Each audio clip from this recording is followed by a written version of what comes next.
राजनीतिक कार्यकर्ता की दिलचस्पी स्वाभाविक ही पत्रकारिता की तरफ होती है और कई बड़े राजनेताओं को मैं जानता हूँ, मैं उनका नाम नहीं लूँगा।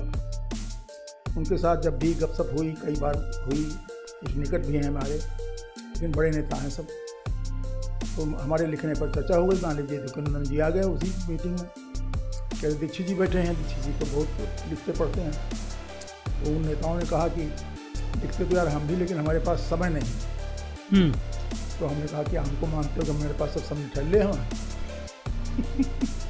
तो छपे शब्द देखकर अखबार में, उसमें अपना नाम देखकर, अपना फोटो देखकर प्रसन्नता होती है। कौन नहीं पसंद होता? हाँ, चाहे जितना उदास हो राजनीतिक कार्यकर्ता, उदास बैठा हो और टेलीविज़न के लोग पहुंच जाएं उससे घर, तो तुरंत उत्साहित हो जाएगा, उत्साहित हो जाता है, प्रफुल्ल हो मन से स्वागत करता है, बैठाता है सबको।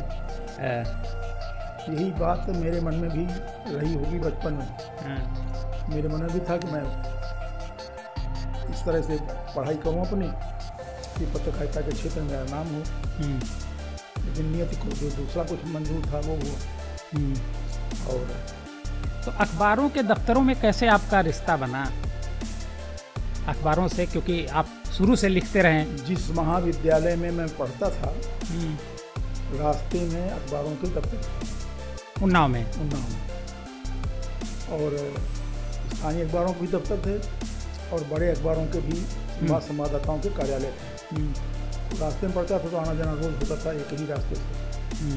तो धीरे धीरे उनसे नमस्ते होने लगा, परिचय होने लगा, और किसी ने हमको डांटा नहीं, सबने गार्जियनशिप दी, खूब स्नेह दिया, खूब प्यार दिया और अपने अखबार में हमको जगह भी दी।